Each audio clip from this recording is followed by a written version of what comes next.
Hello, and thank you very much for the opportunity to speak with you today at this year's College Promise Career Institute. My name is Laurie Fladd, and I'm the Director of Holistic Student Supports at Achieving the Dream.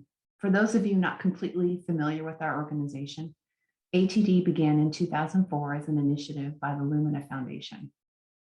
Achieving the Dream now leads the most comprehensive non-governmental reform movement for students in higher education. We work with a network of more than 300 institutions with a reach of more than 4 million community college students.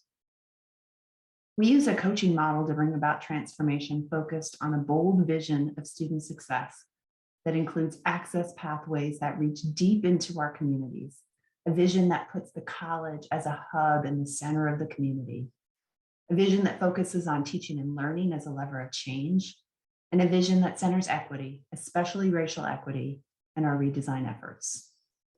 We recognize that student access and success in higher education continues to be impacted by the effects of structural racism and systemic poverty and the ways that they intersect in a student's life. Historic and systemic social injustices contribute to equity gaps amongst our student groups. These inequities typically manifest themselves at our institutions as the indirect consequences of unexamined institutional or social policies. We are grateful for the work of College Promise and all of the colleges that work within their state Promise programs or work on their own to create innovative self-funded Promise programs to remove financial barriers for attendance for community college students. This work is especially urgent at this moment with the disproportionate impact of COVID-19 on community college students in general, but especially our students of color. Enrollment has declined approximately 20% since fall of 2019, with slightly more women being lost than men, and with the largest enrollment decline of over 30% occurring with our Black student population. Clear and affordable pathways into and through college can help us begin to get these students back to our campuses and on to success. We also know that for the first time in our history, our current generation of college-age students will be less educated than their parents, and this represents a loss of the American dream in this country. Parents want their children to do better than they did, but in higher education, rising tuition costs, non-tuition costs such as housing and food, childcare and transportation are serving as a barrier to persistence and contributing of the inability of students to make it out of higher education without a mountain of debt. We know from our own data and from the Hope Lab that food and housing insecurity are realities on our college campuses, and this impacts our community college students more.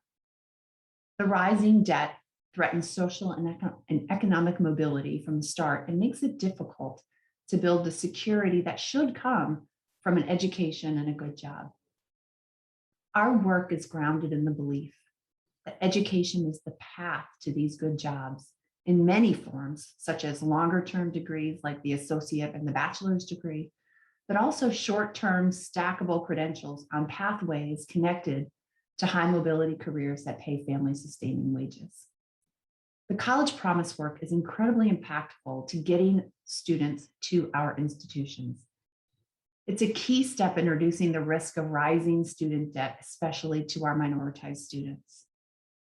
However, we agree that access will not be sufficient to ensure success. Colleges in the near future will need to continue to break down inequitable structures that prevent success for minoritized students. This will involve whole college redesign with the student at the center. Because many of the students that attend our colleges for the first time have no experience with our systems, our jargon, and our processes, it can be really difficult to leverage what is there for them without help and support. We hear often on our campuses that there is a disconnect between what colleges offer and what students take advantage of. All colleges have great supports for students, but overwhelmingly on college campuses, students are not aware of what is available to them. We also know that students bring with them real life commitments and concerns that cannot be left at the classroom door. And if we are going to truly serve our students well, we need to know what they need and integrate supports over time into their student experience. Getting students through our institutions so they can leverage the opportunities that lie inside our doors will require systems, policies, and processes that provide intentional, holistic, and most of all, equitable supports that will keep our students on track. I have the good fortune to work with colleges on this journey every day. And one of the first areas of focus is their own students and the communities that they serve within. For example, early on, we work with colleges to understand who is present at their institutions and who is missing. This requires looking to see who lives in their communities and in their neighborhoods, but is not represented at the college. Colleges can then work strategically to provide access specifically to racial or ethnic groups who may be in the community but underrepresented on campus, disconnected youth, adult learners, and underskilled workers from the community. It is very difficult to do holistic redesign work if you do not understand the needs of your own students.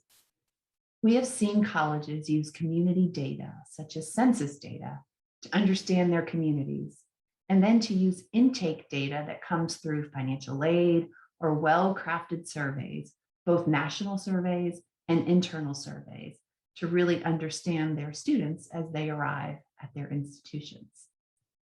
Taking this extra effort to make sense of student data can help colleges understand the root causes that contribute to challenges they are seeing at the institution.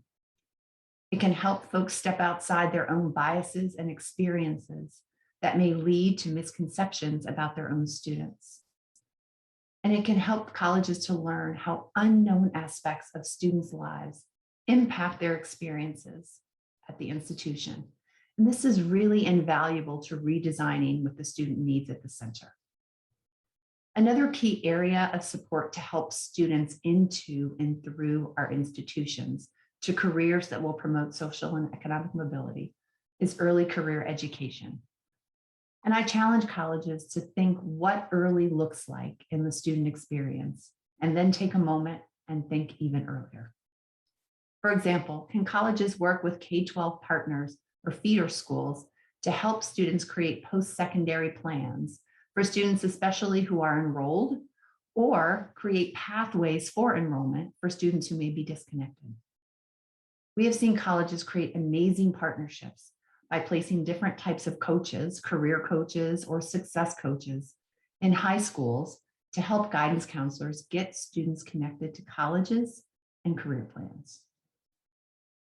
And then once students reach our institutions, it is so helpful to have a warm handoff or a connection point to someone that a student can trust. Creating opportunities for students to build relationships when they arrive at the institution is a critical way to keep them connected as they begin their journey through the college. I'll often ask, what is the key factor for them that makes smaller cohorted programs like a TRIO program so successful? We ask these questions on campuses as we look to scale the success of programs like this. Overwhelmingly, it is the relationships that are an integrated part of these programs that make those programs so successful. Having clear and structured pathways will also help students explore careers early in their experience on our campuses. Many of our network colleges have successfully utilized an organizing framework, like a guided pathways model, to create clear, structured pathways to high-value careers or to seamless transfer to four-year institutions. Helping students structure their experience makes taking this journey a little bit easier and less overwhelming. The path from pre-college to graduation and then on to transfer or career needs to be structured, but also it needs to be supported. Wraparound supports that include academic and non-academic supports can help students successfully persist and complete. The latest College Promise report, College Promise for All, has a great framework for wraparound supports. And I was encouraged to see that it not only included success supports like internships, career services, and advising, but also basic needs supports like food, housing, healthcare, including mental health and childcare. I go back here to the importance of knowing your students and your communities that exist outside of the college. Not all college students need the same things. Different issues impact different communities. We have seen colleges successfully prioritize support for students based on local needs coming out of their communities. Success supports and basic needs supports will be critical to keeping students enrolled. Tuition-free college will not be as effective if we cannot provide the safety net of supports that students need and that align with their life commitments. And then finally, centering what goes on in the classroom and ensuring that students are exposed to culturally responsive, high impact practices that engage students and also provide co-curricular experiences that build critical, high demand skills that reinforce their success as they navigate their curriculum to completion. We are also seeing colleges take the learnings from the pandemic and rethink how they design course schedules and offer course content. Colleges are starting to dismantle traditional semester structures and are rethinking their online and virtual design to offer flexibility that allows students to get what they need and then when and how they need it for program progress. As I close, we believe that we are at a critical inflection point for higher education and especially our nation's community colleges. At our Holistic Student Supports Institute earlier this month, we were discussing a return to quote unquote normal and recognize that going back to normal may not be what we need. This normal has not served everyone equitably in higher education.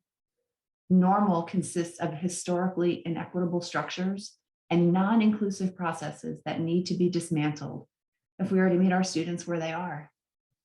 This new normal requires a thoughtful redesign that removes financial barriers to higher education and also connects students to pathways that leads to careers of high value or seamless transfer to four-year institutions, and with an experience that is culturally responsive, inclusive, and makes supports inescapable.